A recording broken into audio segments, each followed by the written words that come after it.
Hey, Pawpaw Ridge, today we're going to set up a solar powered pumping station that works off a water barrel for the grapevines around my chicken coop. So I found this solar pumping station on Amazon and I'll link it below. It works really well. It's like 30 bucks or less than $30 and works off solar. I don't have water over here by the chicken coop, so I use a water barrel. Eventually what I'm going to do is I'm going to, off the roof of the chicken coop, I'm going to run gutters and it's going to feed this water barrel, but right now I have to fill it myself. But this works really well. You can set it for 12 hours, 24 hours, 48 or 72. You can set it for time periods. It's really cool system. So we're going to install that today. First thing I need to do is get a post where it can get up, and right now the sun's over here, but I'm going to get it as it travels this way. You don't have to have it in the sun all the time. It's better if you do, but I'm just going to have it so it has probably about 11 o'clock till the rest of the day, and that will charge the batteries that are inside of here. That's what we're going to do. Your only consideration is this cord right here, because this tells you whether your water barrel is empty or not. So this has to go all the way down into the bottom of the water barrel. So it has to be that long. So that's as far as you can go, because I really wanted to go and put it on the top over there.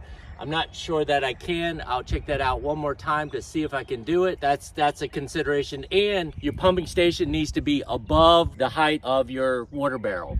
I'm going to use a piece of 3/4 inch EMT conduit and I'm going to drive it down right about here. I'm trying to stay away from where I'm going to run my gutter system, and I want to be able to get in here. What I'm going to do is use this 3/4 piece and drive it down, and then put a piece of 1/2 inch EMT conduit into it so it can turn and I can adjust it for the sun. Now I have to make a plate for this bracket that's on the solar panel to mount. Probably a piece of cedar so it withstands the weather. Once I get that made, we'll mount it. So this can pivot to follow your sun. You can put it over like the sun's over there, but again, I'm going to have it facing over this way. But you also want it so you can get to the buttons. So if you're a little bit shorter, just bring it down. And that's why I have the pole, so I can adjust it if I need to adjust it. So I had a piece of this decking board, and what I want to do is get this right in the middle so I can put my brackets like that. So I'm going to just go ahead and find center.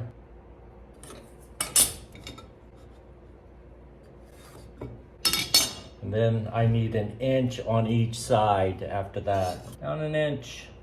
And this doesn't have to be perfect. So that gives me where I want that to go. Now I have to find where this is going to go, and this is easy to do. All I do is get it about centered. Again, this does not have to be perfect. And if I just take this and gently tap, it gives me 2 marks that I can have that drilled. And then I can see them right there, there, and there. And I'm just going to drill those.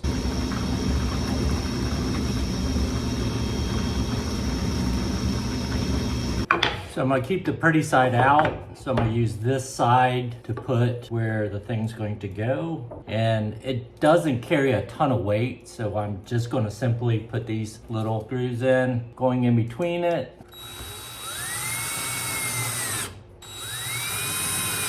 And all I need to do is put these through here and then bolt them down. Again, this thing weighs hardly nothing. This is probably overkill, but it's okay. Rather do it better than worse. And I'll get a socket to tighten that down. Okay, nice and tight. Okay, it's finished. Then just slide this part inside and down, and then you can adjust this whichever way you want it to point. Then all this does is click right on it. You can adjust it for the sun, whichever way you need to go.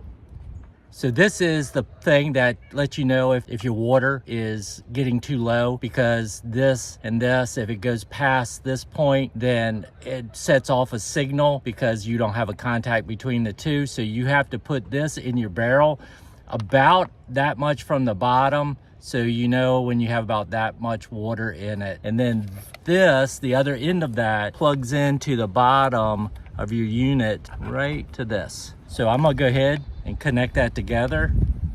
It screws on tight, and then I'm going to see if I can figure that out, the depth that I want that at. I'm gonna leave all this slack in it until I figure it out, and then I'll just tie wrap it or zip tie it to here. I made this just so I know where it was, but now I'm gonna take it out, and right at that corner, I'm gonna put a zip tie.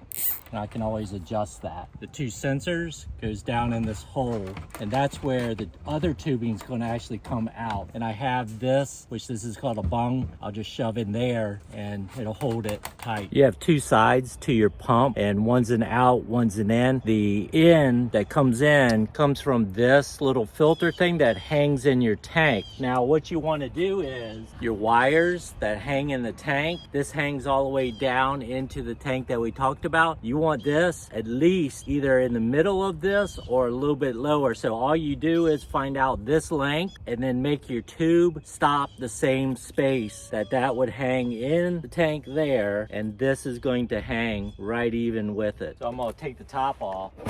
Then I'm gonna take a piece of this, and if you put this in the sun or if you put it in warm water, it will get softer. But what I do is put a little spit on it, and then it should push on. And you wanna push it as deep as you can get it on there so it doesn't pull out. Because the system is pressurized, but not, you know, ridiculously pressurized.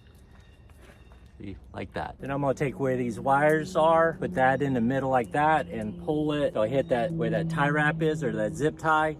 And I'm going to put a zip tie loosely on this tubing right there, so I know how deep to put this.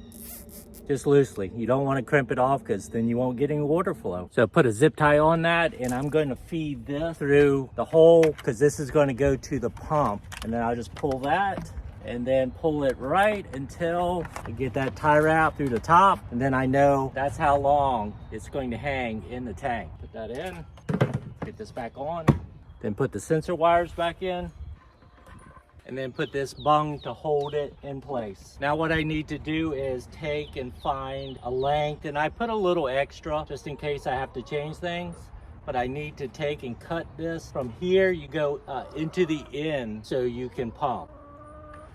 I hear you. So you're going into the end, so you take this cap off and save that because you might need that later. And then wet this and get it pushed all the way up like that. Okay, so that part's finished. So now I take the out hose and I put it in the out system, and this is the one I'm going to run down and around to actually feed where the drips are going to be for the water.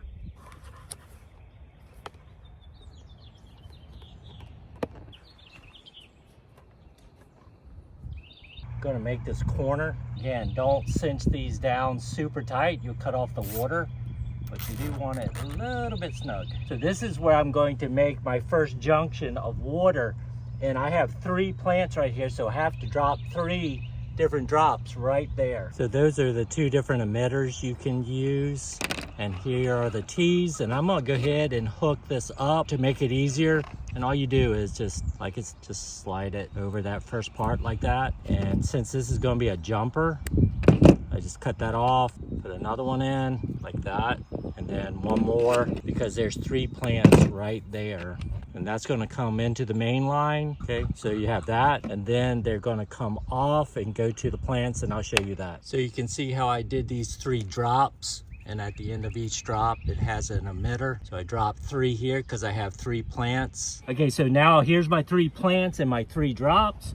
I'm gonna take this one and reach over here by this plant, and then this one. And the reason you leave them extra long, so I can reach this wherever I need to, but this one goes right here, and then finally one right by this one. And now I just have to shoot down and go around and finish this whole run using this one. We'll keep going, and there's one right behind you. All right, let's keep going.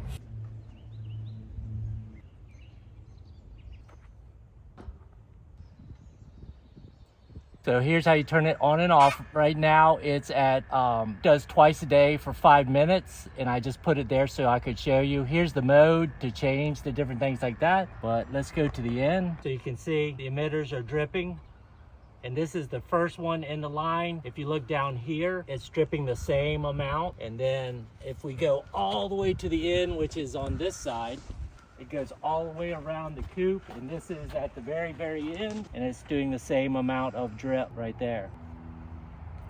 So now we installed a like $29 system that will water this, and I don't have to do anything but do the mode the first time, and then it takes care of it from there.